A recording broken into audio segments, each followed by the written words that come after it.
Hello viewers, welcome to my channel office Guru. இன்னைக்கு நம்ம சேனல்ல என்ன பார்க்க போறோம்னா some of the Excel date functions பத்தி பார்க்க போறோம். அது என்னென்ன டேட் ஃபங்க்ஷன்ஸ்னா டுடே, நவ், டேட் டிஃப், இந்த மூணு ஃபங்க்ஷன்ஸ் இப்ப பார்க்க. இன்னும் நிறைய ஃபங்க்ஷன்ஸ் இருக்கு. இதை வந்து நம்ம நெக்ஸ்ட் வீக்ல பார்க்கலாம். இந்த வாரம் கொஞ்சம் இந்த மூணு ஃபங்க்ஷன், மிச்ச ஃபங்க்ஷன் நெக்ஸ்ட் வீக்ல நம்ம பார்க்கலாம். இப்போ ஒரு ஃபங்க்ஷன் என்னன்னு பார்ப்போம். டுடே அப்படின்னா என்ன பண்ணும், equal to today open bracket close bracket தான் இப்படி போட்டீங்க ஃபங்க்ஷன். இப்படி போட்டீங்கன்னா என்ன ஆகும், இன்னைக்கு டேட்டா அதை வந்து உங்களுக்கு கொடுக்கும். இங்க போட்டிருக்கேன் பாருங்க, அதே தான் நான் இங்க போட்டிருக்கேன், பாத்தீங்கன்னா தெரியும். இன்னைக்கு டேட்டா அது உங்களுக்கு கொடுக்கும். இது எங்க எல்லாம் யூஸ் ஆகும்னா, சப்போஸ் ஒரு எக்ஸல்லே ஒரு பில் புக் மாதிரி கிரியேட் பண்ணி வச்சிருக்கீங்க, டெய்லி பில் போடுறதுக்கு அங்க டெய்லி டேட் வரணும். இல்லைன்னா ஏதோ ஒரு டேஷ்போர்ட் வச்சிருக்கீங்க, அங்க டெய்லி டேட் ஆட்டோமேட்டிக்கா சேஞ்ச் ஆகணும், நீங்க போய் சேஞ்ச் பண்ண வேண்டிய இந்த ஃபங்க்ஷன் போட்டு விட்டா டெய்லி அது வந்து டேட் சேஞ்ச் ஆகும். இது வந்து டுடேவோட டேட் ஃபங்க்ஷன். அடுத்தது நவ்.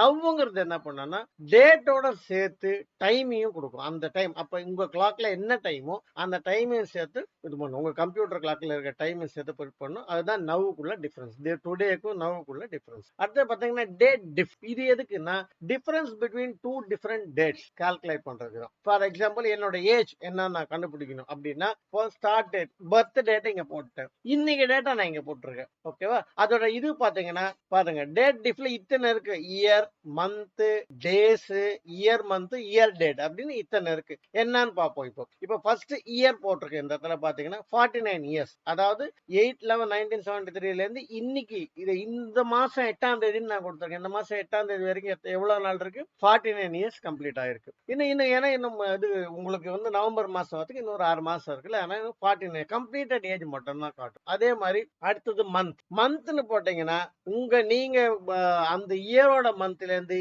இப்போ நீங்க கால்குலேட் பண்ற டேட்டோட மந்த் எத்தனை மந்த்ஸ் ஆயிருக்கு அப்படின்றத கால்குலேட் பண்ணும். அப்புறம் டேஸ். இங்க ஃபார்முலா இங்க பாத்துக்கோங்க, ஃபார்முலா பார்ல சேஞ்ச் ஆகுது. டேஸ் அப்படின்னா என்ன ஆகும்னா, எவ்வளவு டேஸ் ஆயிருக்கு, நீங்க பிறந்த பர்த் டேட்ல இன்னைக்கு வரை எவ்வளவு டேட் ஆயிருக்கு அப்படிங்கறத கால்குலேட் பண்ணணும். அடுத்தது இயர் மந்த். இயர் மந்த்னா என்ன அர்த்தம்னா, நீங்க 2 டேட் கொடுத்தீங்கன்னா, நீங்க இன்னைக்கு டேட் இந்த மாசத்துக்கு 8ஆம் தேதி நான் கொடுத்துருக்கேன். பட் இந்த வருஷத்துல இப்ப உங்களோட அந்த ஸ்டார்டிங் மந்த் வரதுக்கு இன்னும் எவ்வளவு வருஷம், எவ்வளவு மாசம் இருக்கு. இந்த வருஷத்துல இப்ப May, June, July, August, September, October, November, 6 மாசம். சோ 6 மாசம் இன்னும் பாக்கி இருக்கு. மந்த் கால்குலேட் பண்ணும், எவ்வளவு மந்த்ஸ் இருக்குங்க. Year date, difference of days. இன்னும் இந்த பர்டிகுலர் டேட், இந்த வருஷத்துல இந்த பர்டிகுலர் டேட் ஸ்டார்டிங் டேட் வரதுக்கு இந்த வருஷத்துல என்ன எவ்வளவு இருக்கு, இன்னும் 181 நாள் இருக்கு. சோ இது வந்து சிம்பிள் கால்குலேஷன் ஆஃப் டேட் டிஃப். இன்னொன்னு இருக்கு, எம்டி, மந்த் டேட் இருக்கு. பட் அது ஆல்வேஸ் அது சரியா கால்குலேஷன்ஸ் கொடுக்கறது இல்ல.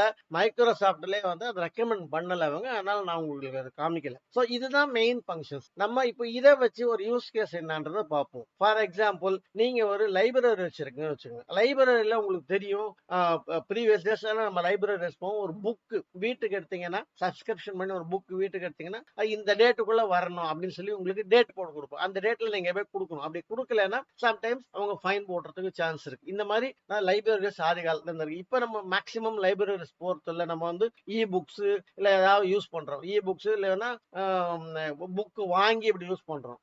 கிடைக்காத அரிய புக்ஸ் எல்லாம் லைப்ரரியில உங்களுக்கு கிடைக்கும். கன்னிமர லைப்ரரி மாதிரி போனீங்கன்னா, அங்கெல்லாம் போனீங்கன்னா நீங்க சப்ஸ்கிரைப் பண்ணணும். இல்லைன்னா உங்களால புக்ஸ் வெளியில எடுத்துட்டு வர முடியாது. உங்களுக்கு தெரிஞ்சிருக்கும், அங்கேயே உட்காந்து தான் நீங்க படிக்கணும். சப்போஸ் புக்ஸ் வெளியில எடுத்துன்னு வரணும், நீங்க எடுக்கிற புக்கு ஒரு எண்டு டேட் போட்டு கொடுப்பாங்க. அந்த டேட்டுக்குள்ள நீங்க வந்து அந்த புக்கை திருப்பி சப்மிட் பண்ணணும். இதை ஆஸ் எ லைப்ரரினா வந்து நான் கால்குலேட் பண்ணும் யாரா இருக்கலாம். இப்போ சப்போஸ் இன்னைக்கு இதுல வந்து எல்லாருக்கும் ஒரு இது அனுப்பணும்னு வச்சுக்கோங்க. ஒரு இன்னைக்கு டியூ டேட் கிராஸ் ஆயிடுச்சு, கொண்டு வந்து கொடுங்க அப்படின்னு நான் ஒரு இது அனுப்பணும். டியூ டேட் யாரா இருக்கலாம் கிராஸ் ஆயிடுச்சு நான் பார்க்கணும்ல.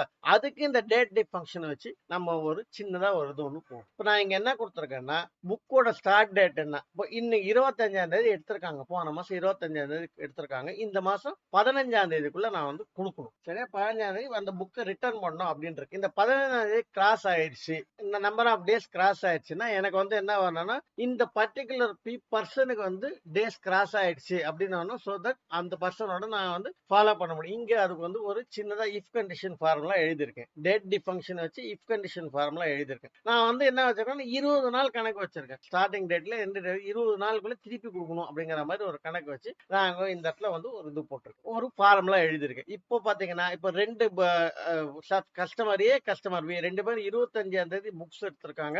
அவங்க 15ஆம் தேதி ரிட்டர்ன் பண்ணணும். இப்போ 15ஆம் தேதி இன்னும் வரல இந்த மாசத்துக்கு. அதனால வந்து அந்த 20 நாள் கணக்கு இன்னும் ஆகல. சோ அதனால வந்து நான் என்ன பண்ணிருக்கேன், பண்ணியிருக்கேன்னா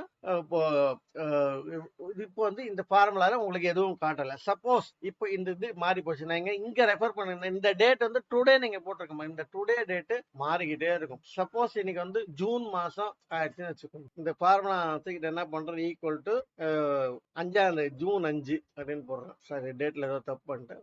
பாத்தீங்களா, டியூ டேட் கிராஸ் அப்படின்னு வந்துடும். ஸோ இப்போ இவங்க கிட்ட எல்லாம் நீங்க வந்து இது பண்ணிக்கலாம். இப்போ நாங்க இந்த இடத்துல நம்ம டேட் ஃபங்க்ஷன் வச்சோம்னா, நான் ஆல்ரெடி முதல்ல இந்த இதுல சொன்ன மாதிரி இந்த டெய்லி இந்த டேட் மாறிக்கிட்டே இருக்கும். யாருக்கு இந்த ரிட்டர்ன் டேட்டோட அந்த டேஸ் கிராஸ் ஆகுதோ அவங்களுக்கெல்லாம் வந்து டியூ டேட் கிராஸ்ன்னு வந்துடும். ஸோ இதை வச்சு உங்களுக்கு ஃபாலோ பண்றதுக்கு ஈஸியா இருக்கும். ஸோ இது ஒரு சின்ன யூஸ் கேஸ். ஸோ இந்த 3 டேட் ஃபங்க்ஷன்ஸ் இந்த இதுல நான் சொல்ல நினைச்சேன். ஸோ நான் மிச்ச டேட் ஃபங்க்ஷன்ஸ் இதோட பார்ட் நெக்ஸ்ட் வீக்ல எடுக்கிறேன். Until then, by from all. Thank you.